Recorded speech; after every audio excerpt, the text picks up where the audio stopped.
Bom dia para você, meu querido. Mais uma Manhã com Deus começando por aqui. E a palavra de Deus de hoje para esse sábado é uma palavra poderosa da parte de Deus, que tem como título Purificai.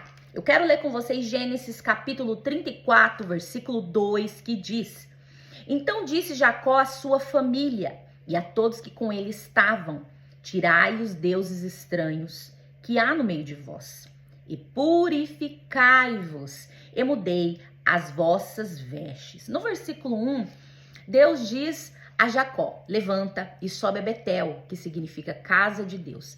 E ali você levanta um altar, aquele Deus que apareceu a você quando você estava fugindo do seu irmão Esaú. Deus faz um convite a Jacó, ele o chama para um encontro com ele. E ali em Betel, Jacó diz à sua família: tire do meio de vós todos os deuses estranhos e purificai.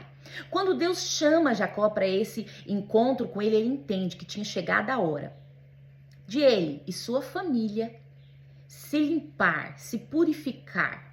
Tinha chegado o tempo de purificação na sua casa e na sua família. Isso significava abandonar certas práticas e certos costumes.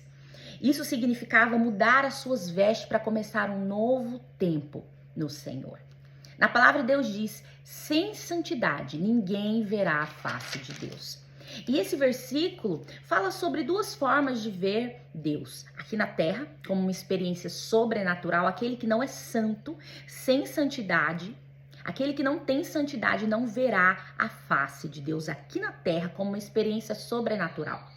Mas temos uma segunda forma de entender esse versículo. Aquele que não é santo aqui na terra não verá Cristo quando ele retornar para buscar a sua noiva, a sua igreja, o seu povo. Então, sem santidade, ninguém verá a face de Deus. E santidade significa virtude, a ausência de pecado. Essa é uma palavra muito comum no meio cristão, principalmente. Mas você já parou para pensar que existe uma diferença entre a palavra santidade e purificação? Existe uma diferença entre essas duas palavras. Santidade é a ausência de pecado. E purificação é o ato ou efeito de tornar puro, livre de impureza. Existe uma diferença entre as duas palavras. E muitas vezes a gente confunde as duas coisas, mas existe sim uma diferença entre as duas coisas. E Deus, além de uma noiva santa, ele vem buscar uma noiva pura, sem mácula, sem sujeira. Como diz o próprio apóstolo Paulo aqui em 2 Coríntios 11, 2, ele fala: pois o cuidado que tenho com você vem do próprio Deus. Esse os prometi como noiva pura a um único marido, Cristo. Então Paulo diz que ele tinha cuidado pela igreja de Cristo, porque ele tinha prometido ao próprio Cristo, que era o único marido dessa noiva, uma noiva pura, sem mácula. E nós já entendemos que aquele que busca santidade, aquele que busca ser santo, deve se abster do pecado. Mas você sabia que nem tudo que é impuro é pecado? Você sabia que muitas vezes aquilo que é impuro não é pecado, mas ainda assim te deixa sujo? Porque a impureza nos deixa sujo, contaminados, intoxicados. Nos deixa, como que eu posso falar? Cheio de sujeira mesmo diante de Deus. Então, muitas vezes, nem tudo o que é impuro é pecado. Um exemplo claro disso é, muitas vezes, você assistir filmes e séries que tem as cenas de sexo, tem as cenas de terror e tem as cenas ali, muitas vezes, de muita violência.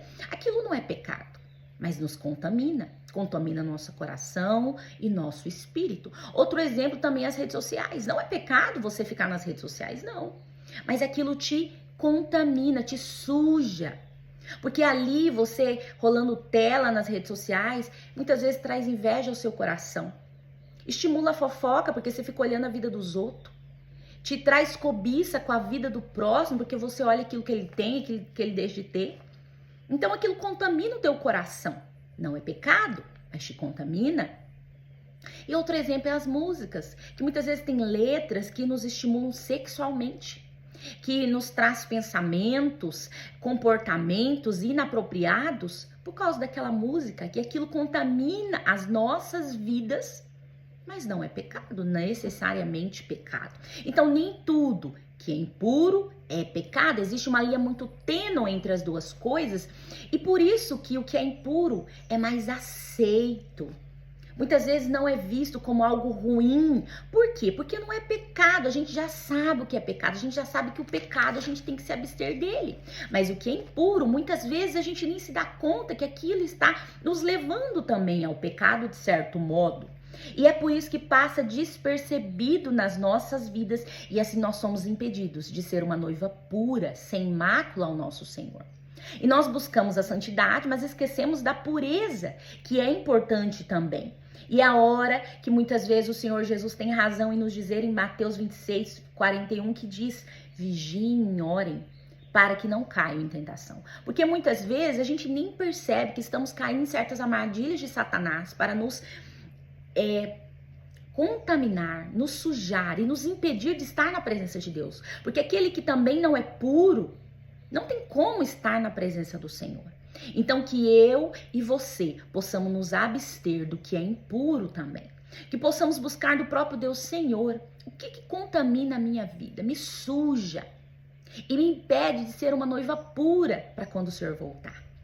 Que possamos estar atentos e vigilantes, orando e vigiando, como o próprio Jesus disse, para que a gente não caia nas armadilhas de Satanás, para que muitas vezes a gente caia em certas coisas tão pequenininhas e que nos afasta da presença do nosso Deus.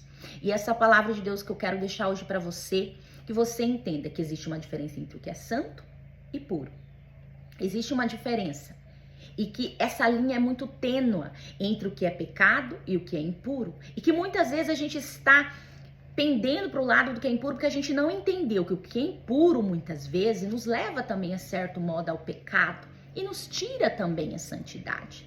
Então, que eu e você possamos estar mais atentos a isso e que possamos ser uma noiva santa, mas pura ao Senhor, em nome de Jesus. E essa palavra de Deus eu entrego hoje a você, que ela possa falar ao seu coração, que ela possa te libertar, que ela possa te trazer vigilância, que ela possa te mostrar o caminho, em nome de Jesus. Se você gostou dessa palavra, curte. Comente aqui para mim e envia para 5, 10, 15, 30, 40 pessoas essa palavra para que ela alcance muitas vidas e as pessoas possam entender a diferença do que é puro e do que é santo. Fique com Deus. Até sábado que vem, em nome de Jesus. Até lá!